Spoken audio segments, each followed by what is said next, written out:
안녕하세요. 클로이의 성장일기, 저는 클로이입니다. 이번 주에 읽은 책 독서 노트를 한번 써보겠습니다. 이번 주에 완독한 책 2권이고요. 한 권은 내면소통, 한 권은 인간관계론입니다. 내면소통 이 책은 잘 읽히지 않아서 한 2달 정도 읽은 것 같고, 여기 보시면 아시겠지만 이렇게 포스트잇이 많이 붙어 있음에도 불구하고 굉장히 뛰어넘으면서 많이 읽었습니다. 그리고 인간관계론은 이전에 한번 읽은 책이고 그때도 독서 노트를 남긴 적이 있어서 이번에는 좀 간단하게 마인드맵을 그려봤습니다. 그러면 우선 마인드맵을 어떻게 그렸는지 한번 보겠습니다. 우선 먼저 내면소통이고요. 내면소통을 읽으면서 중요한 거에 이제 형광펜을 치고 연필로 적어가기도 하면서 너무 이 분량이 많다 보니까 이번에는 이렇게 포스트잇에 어떤 내용인지 좀 적어가면서 봤습니다. 이렇게 읽었고, 이제 이론서이기 때문에 목차를 생각하면서 필사와 정리를 했습니다. 여기 보시면은 갈색 부분은 큰 챕터 11개이고요. 보라색은 그 안에 있는 작은 챕터입니다. 그런데 이제 노란색이 제가 이제 뭔가 중요하게 생각했던 부분이고, 넘겨보면은 크게 많지 않은 걸 볼 수 있습니다.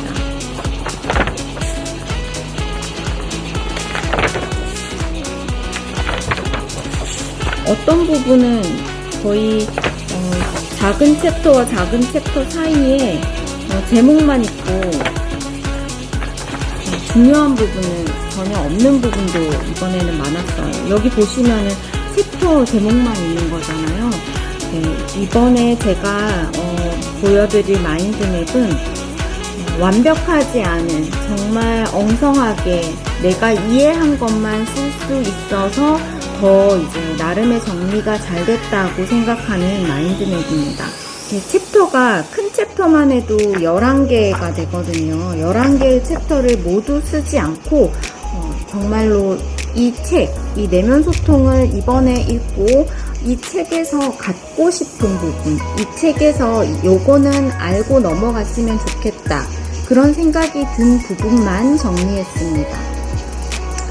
그래서 여기 노란색 부분을 중심으로 제가 생각하는 어떤 메인 가지를 정하고 한번 마인드맵을 그려봤고요. 어플로 그렸습니다. 여기에 보시면 그냥 보기에는 되게 그럴싸하지만 사실은 내면소통 이 책 한 권으로 치면은 내용은 4분의 1도 안 되는 것 같습니다. 그냥 제가 남기고 싶은 부분, 특히나 과학적인 그 메커니즘을 설명하는 부분이나 이론을 설명하는 부분은 분명히 읽기는 했지만 정리한다기보다는 그 이론에 얼마나 설득적인지 그냥 그걸 중심으로 읽기만 했습니다. 마인드맵의 중심가지는 마음 근력 훈련, 이 앞쪽에 나오는 부분이고요. 마음 근력 훈련을 해야 되는 이유와 훈련의 의미에 대해서 적었습니다. 마음에 드는 말이 있었어요. 나는 내 아이에게 어떤 환경인가? 나는 나 자신에게 어떤 환경인가? 이걸 남기고 싶었던 부분을 이제 나와 아이에게 어떤 환경인지 이렇게 가지를 한번 만들어 봤고요. 그 다음에 나오는 이제 자아에 대한 부분들이 있어요. 자아에 여러 가지 자아가 있는데 이 책에서 얘기하는 자아는 기억자와 배경자아, 경험자가 있고, 여기서 이제 우리가 더 중점을 두고 생각해야 되거나 뭔가 내면 소통을 통해서 강화시켜야 되는 이 배경자에 대한 이 자아 얘기를 또 하나의 가지로 만들어 봤습니다. 다음은 이제 내면 소통 자체의 의미에 대해서 책에서 나오는 내용을 한번 정리해 봤고요. 이 내면 소통은 내 안의 소통 더하기 다른 사람을 대하는 소통, 그리고 글 읽기, 쓰기, 이 모든 소통을 내면 소통이라고 할 수 있고, 내면 소통을 통해서 이제 갈등을 해결하는 방법에 대해서도 적어봤습니다. 그리고 내면 소통이 훈련이 가능하고, 이 어떤 훈련을 하고 훈련이 하면 어떤 효과가 있는지, 편도체 안정화를 가져온다는 이런 내용에 대해서 적어봤습니다. 그리고 마지막으로 내면 소통을 이제 훈련하는 방법인 명상에 대해서 그 알아차림의 과정인 자기 참조 과정이 저는 좀 뭔가 와닿았기 때문에 이 부분에 대해서 더 많이 적었습니다. 자기 참조 과정은 지난번에 읽었던 자기결정이라는 책과도 맞물려서 굉장히 더 재미있게 읽은 부분입니다.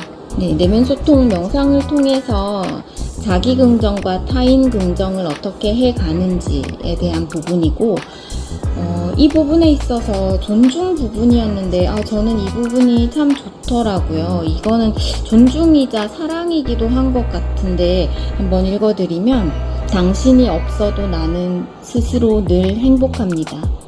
당신에게도 내 행복을 나눠드리고 당신을 더 행복하게 해드리고 싶습니다. 네, 이 부분이 마음에 들어서 필사를 해봤습니다. 그리고 제가 생각하기에 저자가 가장 중요하게 생각하는 호흡 명상에 대해서 어떤 명상을 하는지, 그리고 그 단계가 어떤 게 있고 그걸 통해서 어떤 효과를 주는지, 방법은 어떤 게 있는지에 대해서 이렇게 마인드맵으로 정리를 해봤습니다. 이렇게 그냥 그려진 마인드맵을 보면은 굉장히 뭔가 되게 정리가 잘 되는 것 같다라고 느낄 수 있겠지만, 실제로 이 내용은 굉장히 제가 정말 딱 이해한 만큼, 제가 이 책에서 가지고 싶은 것만 정리했기 때문에 완벽하지 않고 완전하지도 않거든요. 하지만 이제 이렇게 책을 읽고, 이런 두꺼운 책을 읽고 이 정리를 모두 정리하지 못해서 아무것도 하지 않는 것보다는 이렇게 자신만의 정리를 해보면 더 많이 남게 되고, 혹시 다음에 다시 읽게 됐을 때는 여기에 살을 붙여갈 수 있는 그런 의미가 있다고 생각합니다. 네, 다음은 데일 카네기의 인간관계론입니다. 이번에 읽은 책들은 하나같이 마인드맵을 하거나 정리하기 그리 좋은 책은 아니었던 것 같아요. 이 데일 카네기의 인간관계론은 읽어보신 분들은 알겠지만 이렇게 챕터 끝에 안에 내용이 모두 정리가 돼 있어요.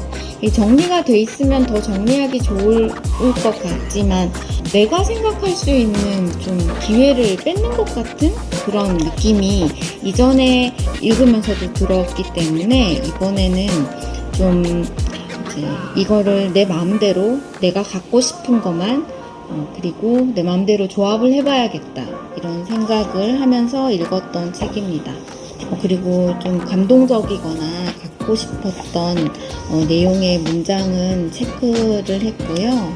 만약에 마인드맵을 그리기가 힘들다고 생각하시면 하나, 둘, 셋, 넷, 5개의 여기서 이제 데일 카네기 저자가 정리해 놓은 이거를 그대로 정리하셔도 상관이 없을 것 같아요. 그런데 제가 이제 이걸 읽을 때는 결과적으로 이걸 논쟁할 때, 내지는 사람을 다루는 방법, 내지는 사람들이 날 좋아하게 하는 방법, 그리고 가정을 잘 꾸리기 위한 방법, 사람을 바꾸기 위한 방법, 이렇게 나눠 놓는 게 아니고 전반적으로 봤을 때 제가 느끼기에 여기서 이 책에서 가장 중요하게 강조하고 있던 부분이 그 상대방을 중요한 사람으로 대하고 중요한 사람이 되었다고 느끼게 해주라는 부분이었어요. 그래서 하나의 그 가지를 중요한 사람으로 두었고, 그걸로 인해서 이제 이 중요한 사람이라고 생각하는 것 자체가 사람의 가장 근본적인 욕구이고, 이것 자체가 인간관계이면서 문제의 시작이고 해결점이다. 이렇게 저는 생각을 했던 부분이고요. 그러면 이 책에서 나온 데일 카네기가 이제 인간관계를 할 때 중요한 사람이라고 느끼게 해주기 위해서 썼던 방법들을 여기저기 있는 거를 모아서 적용이라고 두고 비판하지 않는다, 비난하지 않는다, 불평하지 않는다 등 이런 걸 한번 모아서 써봤습니다. 이 마인드맵에서는 사실 이제 제가 느끼기에 제가 갖고 싶었던 부분은 이 하나의 가지 부분이고요. 나머지는 칸을 채우는 의미도 있고 중요한 사람 다음으로 채워놓고 싶었던 부분을 넣은 겁니다.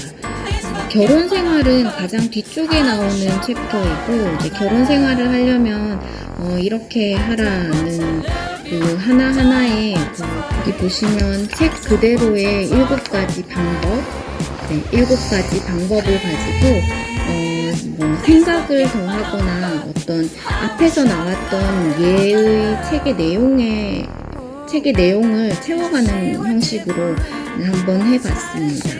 그리고 이제 나머지 가지는 나에게 필요한 부분, 내가 부족하다고 생각하는 부분에 대한 부분이었어요.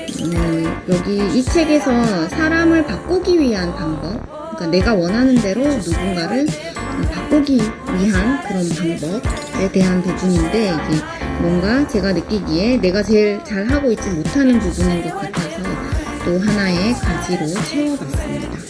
이렇게 정리를 해봤고 독서노트를 쓰겠습니다.